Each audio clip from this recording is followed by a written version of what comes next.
Uvacha Yena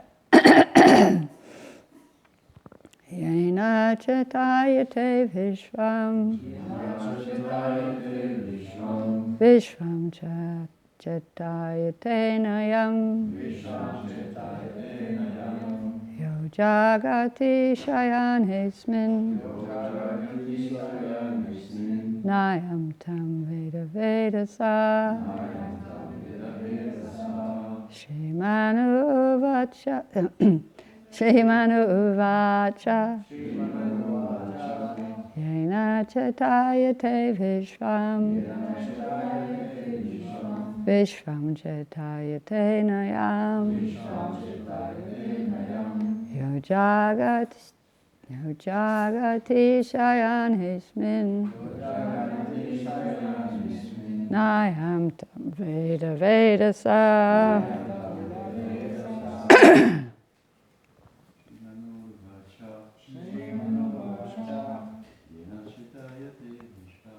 Yena Chatayate Vishvam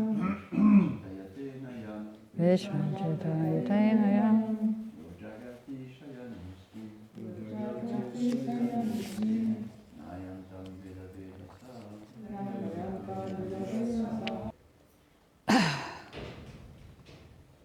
Shrimana Uvacha Swayambhuva Manu chanted Yena by whom? The personality of Godhead. Chatayate is brought into animation. Vishvam, the whole universe. Vishvam, the whole universe, the material world. Chatayate animates. Na, not. Yam, he whom. Ya, he who. Jagati is always awake, watching all activities. Shayane, while sleeping.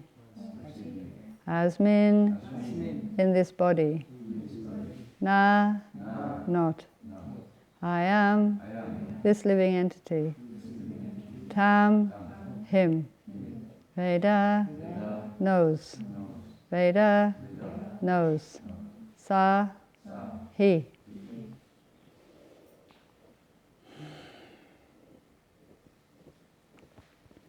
Translation and purport by His Divine Grace A.C. Bhaktivedanta Swami Srila Prabhupada. Lord Manu said, the Supreme Living Being has created this material world of animation. It is not that he was created by this material world. When everything is silent, the Supreme Being stays awake as a witness. The living entity does not know him, but he knows everything. Purport. Here is the distinction between the Supreme Personality of Godhead and the living entities. Nityo Nityanam Chaitanash Chaitananam. According to the Vedic version, the Lord is the Supreme Eternal and the Supreme Living Being. The difference between the Supreme Being and the ordinary living being is that when this material world is annihilated, all the living entities remain silent in oblivion, in a dreaming or unconscious state. Whereas the Supreme Being stays awake as a witness of everything. This material world is created.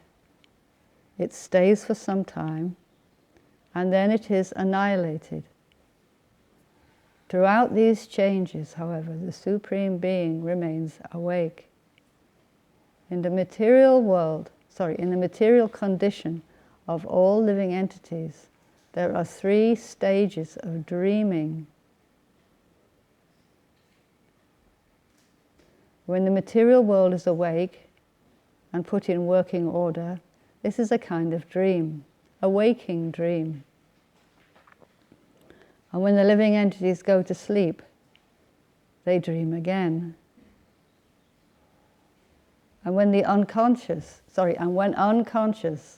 at the time of annihilation, when this material world is unmanifested, they enter another stage of dreaming. At any stage in the material world, therefore, they are all dreaming. In the spiritual world, however, everything is awake.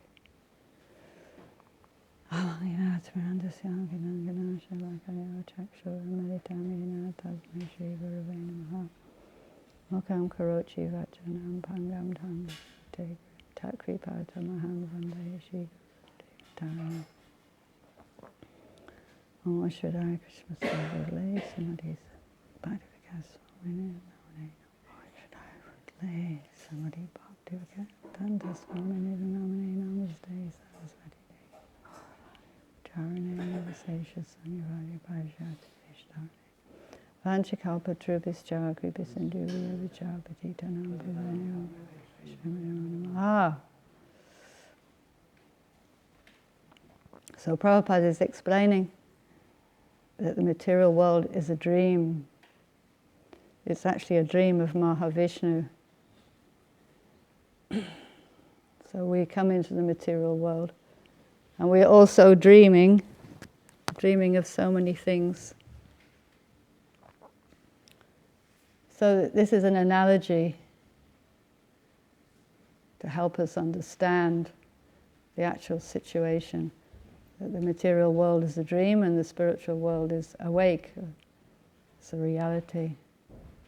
So there are many different analogies given in the Vedic literature to help us understand that the actual nature of the material world. And one of them is a dream, but there are so many. Just thought I would go through a few of them. It's interesting. Vedic knowledge is full of analogies. It's very poetic. So there's an ocean. There's an ocean of nescience that we have to cross over. And this ocean of nescience it shrinks down to the size of the hoof print of a calf. If we take shelter. Samasthite palava plavam, the boat of the knowledge of crossing over the ocean. And every morning we sing Samsara Davanala Lida Loka, that there's a fire, there's a big fire, a forest fire of the material world. And Ganaganatvam is the spiritual master brings a cloud of rain. So the spiritual master rains down the water on the forest fire to put it out so that we can, revive our spiritual consciousness. So that's the analogy we meditate on first thing in the morning, that we're in a fire.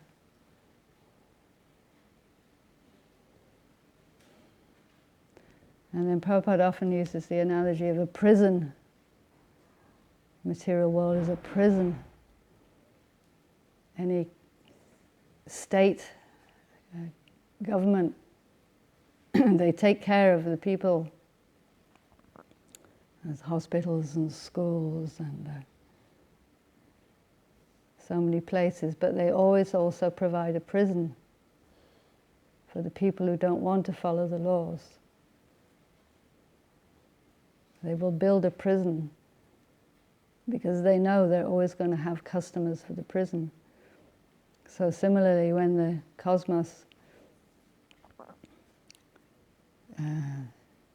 is running, which is always running. But there's always this corner of the Krishna's spiritual sky. There's a little corner where there's a cloud in one corner. And this is a Mahatattva. And this is a prison department, a material world. So all the rebellious living entities are put into this material world and they're in prison. So Prabhupada would use this analogy to explain that sometimes we think, oh, let me have a nicer situation in this material world. You know, maybe I can get a bigger house or more money, or maybe even go to the heavenly planets. Let me get a nice situation where I can enjoy. But he says this is like wanting to go, you know, from being a C-class prisoner, wanting to be a B-class or even an A-class prisoner. You're still a prisoner. You're still a prisoner. So is it really that good? What is the prison? Prison bars are the birth, death, disease, and old age, or material desires.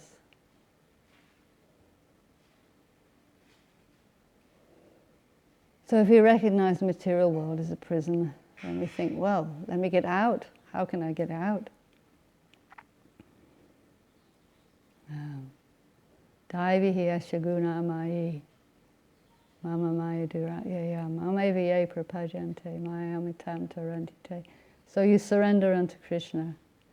You can get out of the prison. The prison door is opened by surrender to Krishna. So sometimes the material world is compared to a toilet or a stool.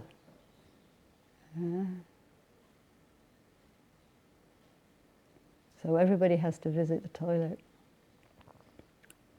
or go in the forest or something. What we do as quickly as possible. We don't stay longer than necessary in the material world. So it's like that. We don't stay longer than necessary in the bathroom, in the toilet.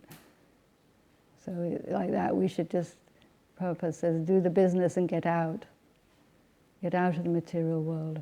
You realize it's not an ideal place, so let's get out of here. Nobody wants to stay in the toilet cubicle. So similarly, we should not want to stay in the material world. And a more modern example is the transit lounge or a railway carriage. We're in a transit lounge in the airport. And why are we there? Yeah? Why are we there? We're not there because they have nice coffee or because there's some interesting people to talk to, or because it's a very prestigious place or something. It's just because we're waiting for a flight, we're waiting to go somewhere else. And we have to stay there. We don't have a choice. If we want the flight, we have to wait. Some transit lounge. So similarly, the material world is like that. Our situation, we're in transit. The soul is not, the soul has ultimately got to make the journey back to Godhead. We're just lingering. Prabhupada says the living entity is loitering, loitering in the material world. There's an English word, it means you're hanging about, not really doing anything. You're not really achieving, you're just standing around. Like people can be stopped by the police, they can be taken by the police. You're just loitering, acting suspiciously. Like you get groups of young people might just be standing around on the street corner loitering. So similarly, we're all just loitering, hanging around in the material world, basically wasting time and perdre du temps. Similarly, the railway carriage. If you're in a railway carriage, you don't start, putting cushions and curtains and tablecloth and maybe paint the door and bring a kettle or bring a microwave oven and some make arrangements.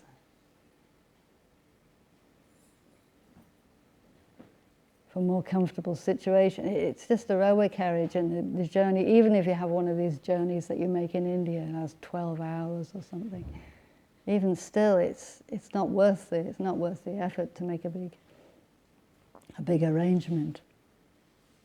In a railway carriage, it's farcical to think that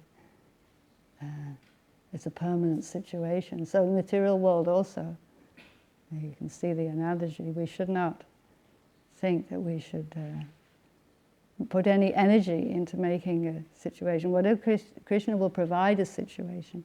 Krishna provides for everybody, for all the animals, for everybody is provided for. So we should just accept and then actually pursue the real purpose of life. So there's a cage also. It's a bit like a prison, being in a cage. The body is a cage. I think it's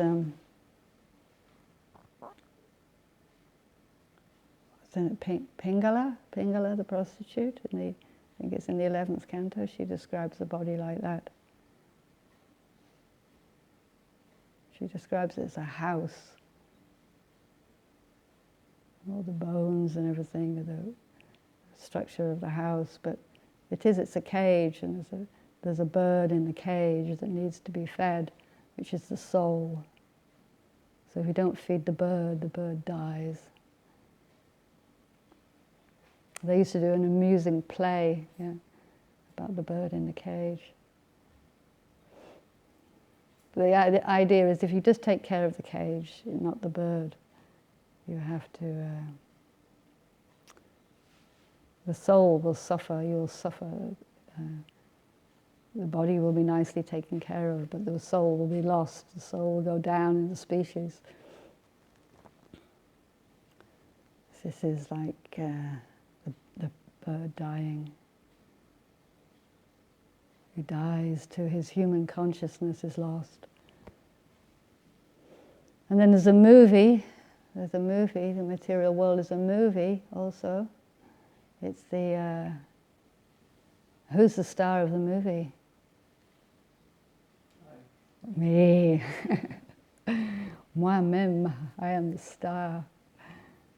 So or the drama, the same thing. All the world's a stage, and all the men and women are merely players, and each man frets and struts upon the stage, and then is lost, something like that, Shakespeare says. So we're thinking everything is very important, and we're the star, and we like to be the center. And in any material consciousness, in any situation, we're the center. If we're the center, we very much like such a situation. Everybody's looking at me because it's my birthday party or my wedding or my, I'm the one that got the gold star today or whatever. We like this because we're the center. And this is, of course, a manifestation of our envy of Krishna. Krishna is actually the center. And we'd like to kind of nudge him out of the way and make ourselves the center. But this is the illusion, the material world. And there's also the hospital. In the hospital, Prabhupada said in the hospital, you have a diet and you have medicine. A suitable diet, which is in Prabhupada's hospital, is a temple. Yeah? And the temple, the diet is prasadam, and the medicine is the holy name. So, anyway, to go back to the dream analogy, essentially we understand that a dream is unreal. If we wake up and we've been dreaming something, dreaming that we had won a lot of money, just say, We wake up and think, oh, I haven't got a lot of money, it's only a dream. And then you completely disregard it, it's completely unimportant. The dream is, it's just irrelevant to the real business now. If we're waking up and we're going to go about our daily activities, it's not a problem to forget it. We don't continue to live our life on the basis of a dream. We don't think, because I had the dream of having €1 million, that now, okay, I've got my credit card, I'll go out and I'll start spending money because now I've got £1 million. No, that was a dream. You can't live your life on the basis of a dream. And we may dream that we're the president.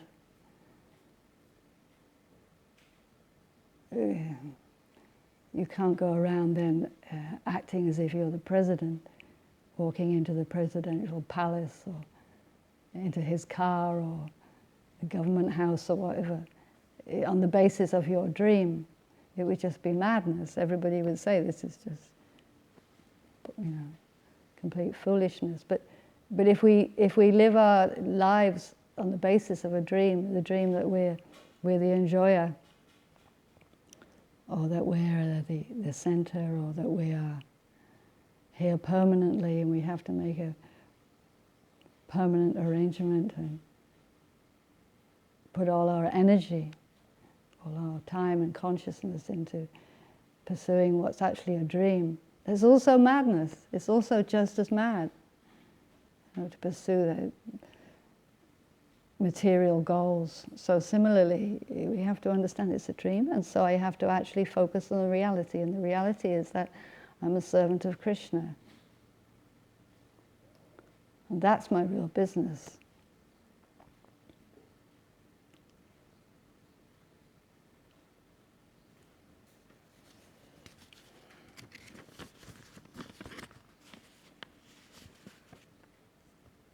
So living according to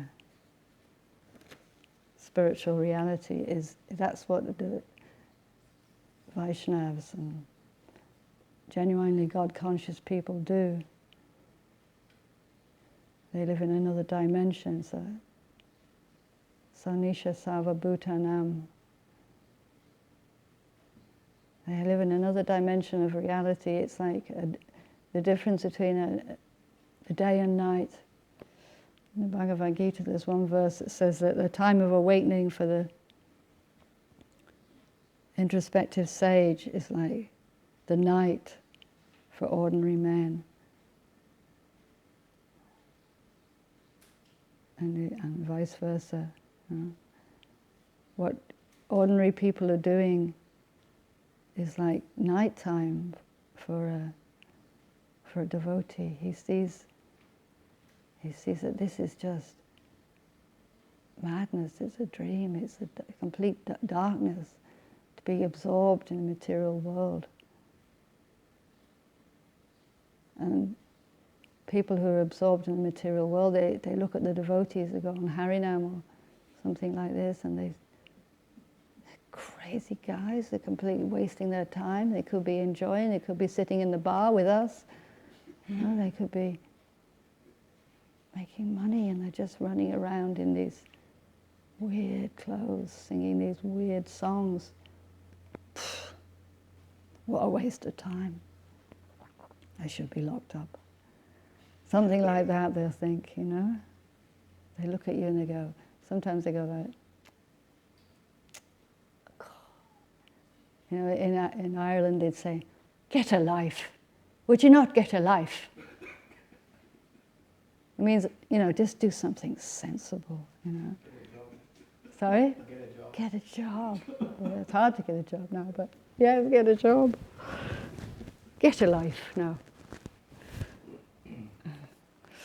So we would think that about the materialists. Look at the materialists, he's on the trolley in the supermarket, and the trolley's piled high with all this beer and sausages or something, and he's got his kids, and he's like absorbed in it, Would you like to take a book? Go away. So anyway, devotees know theoretically they should be completely absorbed in material life. But there are obstacles. If we're not completely pure devotees, which I am not, then there's still some obstacle, there's still some obstacle to fully absorbing. It's because the dream, they still have these dream images, this dream consciousness is somewhat there, So it's like when you start to wake up, the alarm goes off, and then you kind of put it on snooze, press the phone, snooze, snooze a bit more, and then snooze again. And it's like we don't, when you're dreaming or when you're sleeping, you don't really want to wake up. There's this tendency to say, oh, just stay asleep a bit longer. It's very strong. I think it probably happens to everybody. This desire to, most people don't just kind of, Hare Krishna, and jump out of the bed. Into the shower, Mangalati, I mean, sometimes you wake up in a good consciousness and you can chant a bit before Mangalati, but often it's like, oh, I've got to go to Mangalati. It's like, Mangalati, yes, Mangalati. Yeah. Or some people have like Prabhupada playing in the alarm, or Govindam prayers, or one devotee used to have this thing. He made a little recording and it would come on and it would say, come on, get out of that smelly sleeping bag.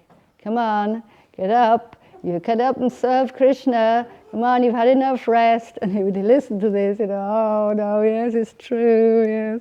Now Acharya has this thing, Prabhupada says, rascal, wake up! Yes, Sleeping too long. Sleeping together in Buckland Hall, same room. And you would hear this. And his alarm starts like at 12 o'clock or something. Rascal! It's a good idea. I think we should have one, a loudspeaker in every room, In the Irish temple, they at 4 a.m. they blow the conch very loud. Ooh. And then you can't say, oh, my alarm didn't go off. No, you heard the conch. Anyway, the point is it's hard to wake up. There's a transition between being asleep and being awake. And we have to make the transition.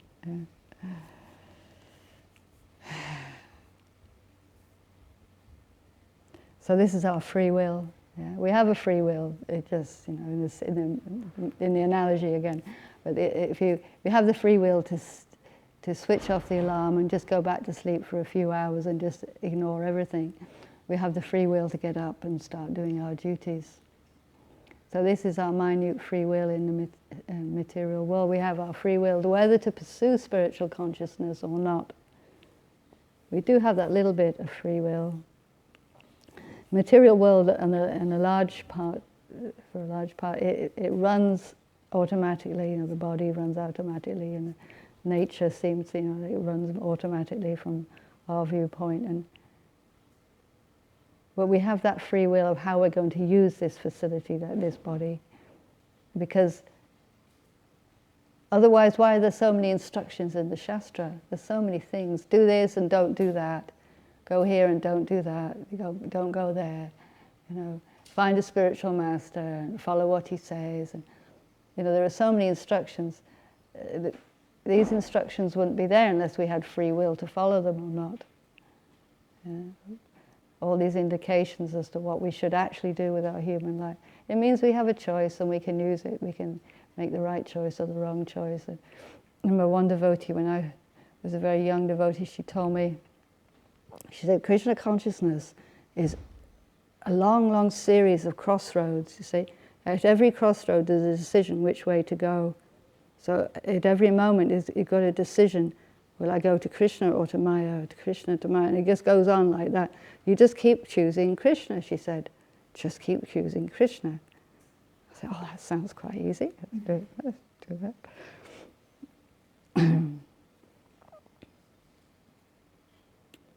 Yeah. So we are in a dream.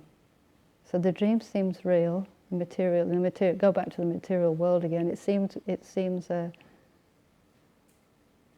real, very real, and that can be another obstacle to our waking up.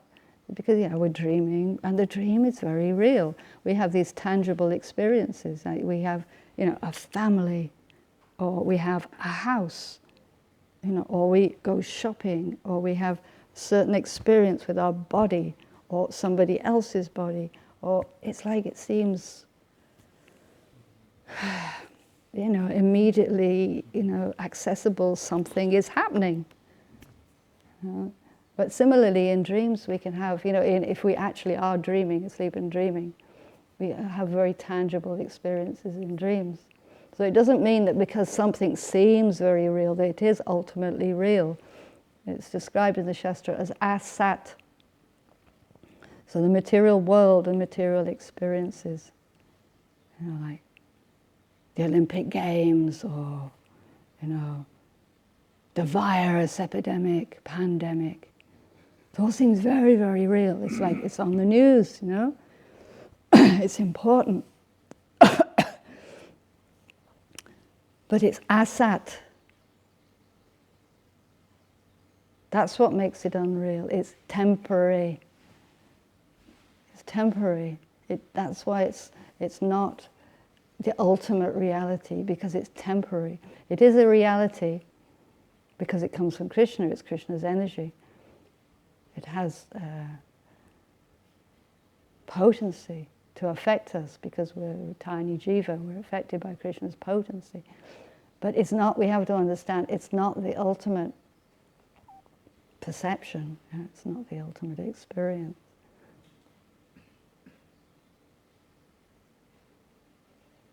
So we may dream that we're being, Prabhupada gives the example in one purport of the tiger. We dream that we're being chased and devoured by a tiger. It's actually in the purport to the verse of the calamity verse, where Kunti Rani says that the calamities come again and again. She asks for Krishna to send calamities because it's a calamity, it's easier to remember Krishna. If you're having a nice, cool time, you don't remember Krishna, you just enjoy. But if there's a calamity, Krishna, Krishna, Krishna, Krishna. I've just been told I'm positive for the virus. Krishna, Krishna, Krishna, Krishna, Krishna. So that the calamities come again and again.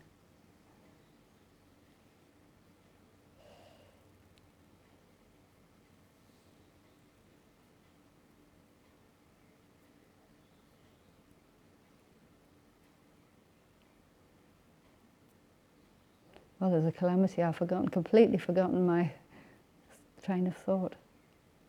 What I was saying. If you're dreaming, anyway, the tangible reality is in the dream, but the reality is the spiritual world, our relationship with Krishna. So that's what we have to pursue. So why are we in the material world? Why are we put in? The asat. That's it. Asat is temporary. Asat. Temporary. The material world is temporary. It's asat, and the spiritual world is sat. So that's what makes the difference between spiritual and material. People get confused about what's spiritual. Sometimes they think that they have some kind of vision and it's spiritual, or that sex life is something spiritual, or emotions are spiritual, or seeing a ghost, or communicating with, family members who are no longer alive, or it's something spiritual. Spiritual means things that are eternal truth, eternal reality. And asat is things that are temporary, which is our bodies and our existence and our reality here in the material world. Being French, or being, living in this body, in this life, and having this name, this upadhi. It's all asat.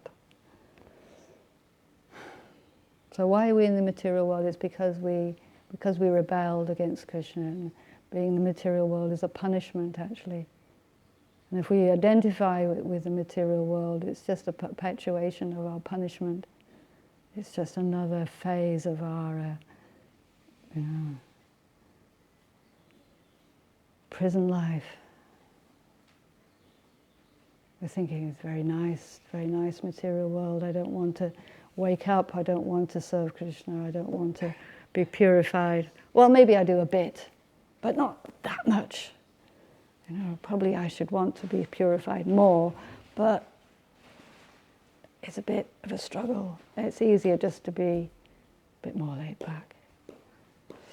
But we should actually completely understand and really surrender to Krishna, because it's actual spiritual intelligence, and understand that this material life is a suffering and a punishment, birth, death, disease, and old age. But the reason that we are suffering, it can be rectified, yeah? It can be rectified. We rebelled against Krishna, so then we can just rectify. Said, no, okay, I'm going to serve Krishna, and then things will get better. The material world will cease to be so real, gradually become more and more unreal. We start to see that the veil of illusion gets thinner. We start to see actually it's all just a lot of flapping around. What is the point of staying here? You realize it's not actually as nice as you thought it was. It was only by the illusion you thought it was nice. Actually, it's not nice. The people are all envious of each other. They're all exploiting each other. It's not a nice place. Let me get out. Hare Krishna. We start to understand what Prabhupada's saying. Prabhupada is trying to convince us of how important it is to be serious about spiritual life. So when we wake up, when we're completely awake, we know that we were asleep. I mean, that's kind of obvious thing to say, but when we're completely awake, you think, yes, I was asleep and I was dreaming, but now I'm awake. So it's the same with spiritual life, yeah. You become completely awake to Krishna consciousness. You see the spiritual reality.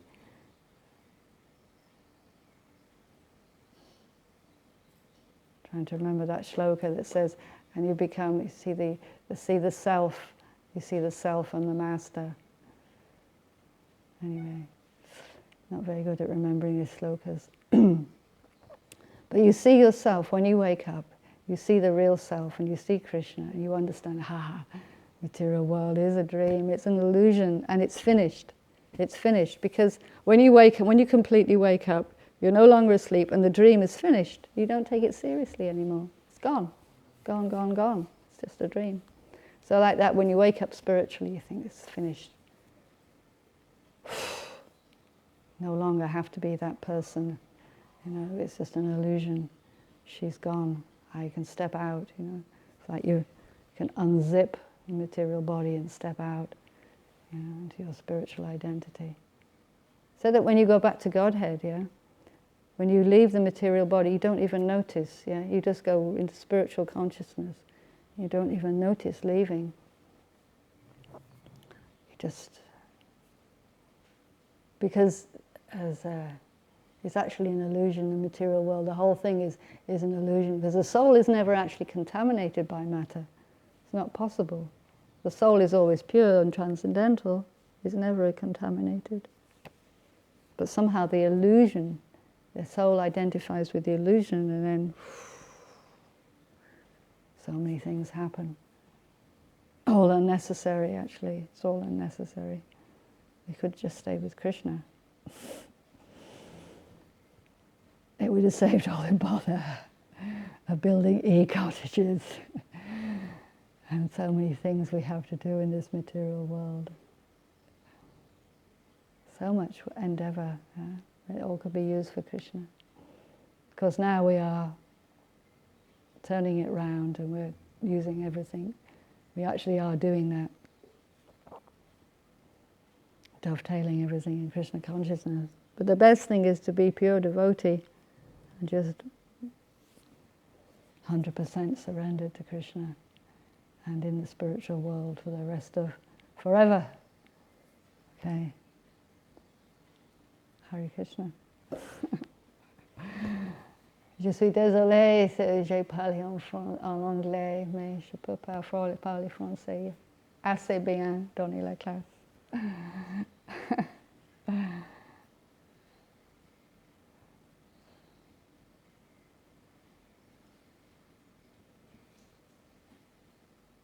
Srimad Bhagavatam ki Jai.